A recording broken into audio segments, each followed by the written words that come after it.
Austria Hungary was established in 1867, a dual monarchy under the Habsburg dynasty.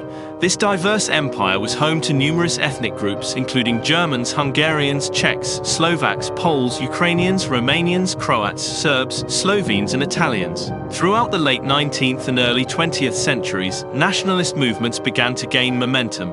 Ethnic groups sought greater autonomy or complete independence, driven by a sense of cultural identity and political self-determination. Leaders like Thomas Masaryk in Bohemia and Lajos Kossuth in Hungary became prominent figures in these movements.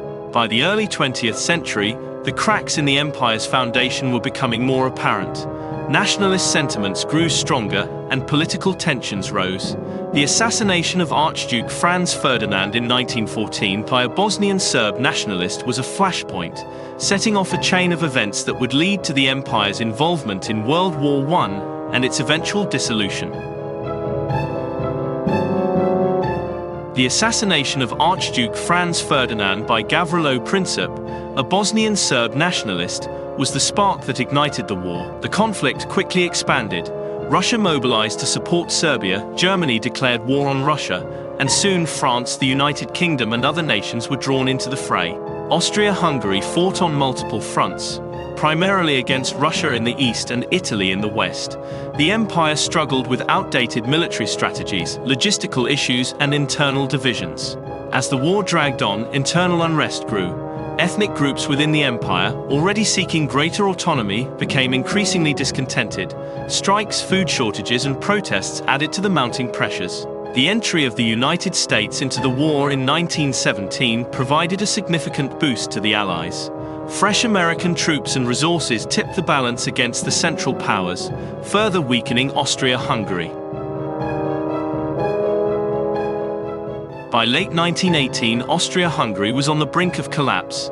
Exhausted from 4 years of relentless warfare and internal strife, the empire's final weeks were marked by rapid disintegration and desperate attempts to maintain control. Emperor Charles I, who had ascended to the throne in 1916, recognized the dire situation. He proposed federalization and reforms, hoping to placate the various nationalist movements within the empire. However, these efforts were too late and too limited to address the deep-seated ethnic tensions and political demands.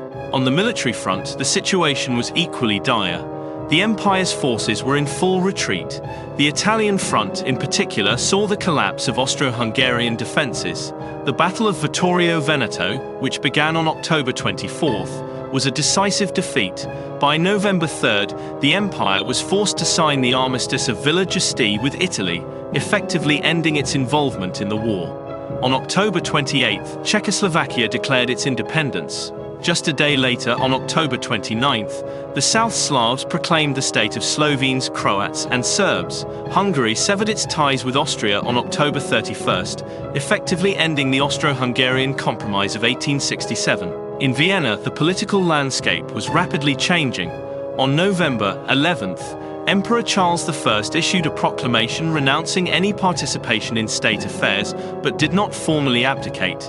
This led to the establishment of the Republic of German Austria on November 12th. In Hungary, the situation was equally tumultuous. On November 16th, Hungary declared itself an independent republic, with Mihaly Károlyi as its leader.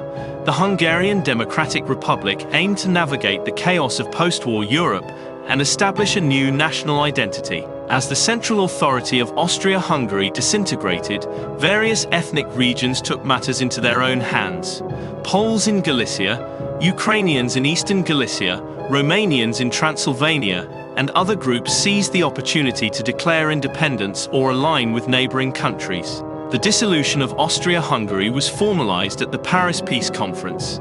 The Treaty of Saint-Germain, signed in September 1919, and the Treaty of Trianon, signed in June 1920, defined the new borders and recognized the independence of the successor states. Austria and Hungary faced significant territorial losses and had to navigate the challenges of rebuilding. The final weeks of Austria-Hungary were a period of intense transformation. The end of the dual monarchy marked the beginning of a new era for Central Europe, one defined by national self-determination, but also by the challenges of establishing lasting peace and stability.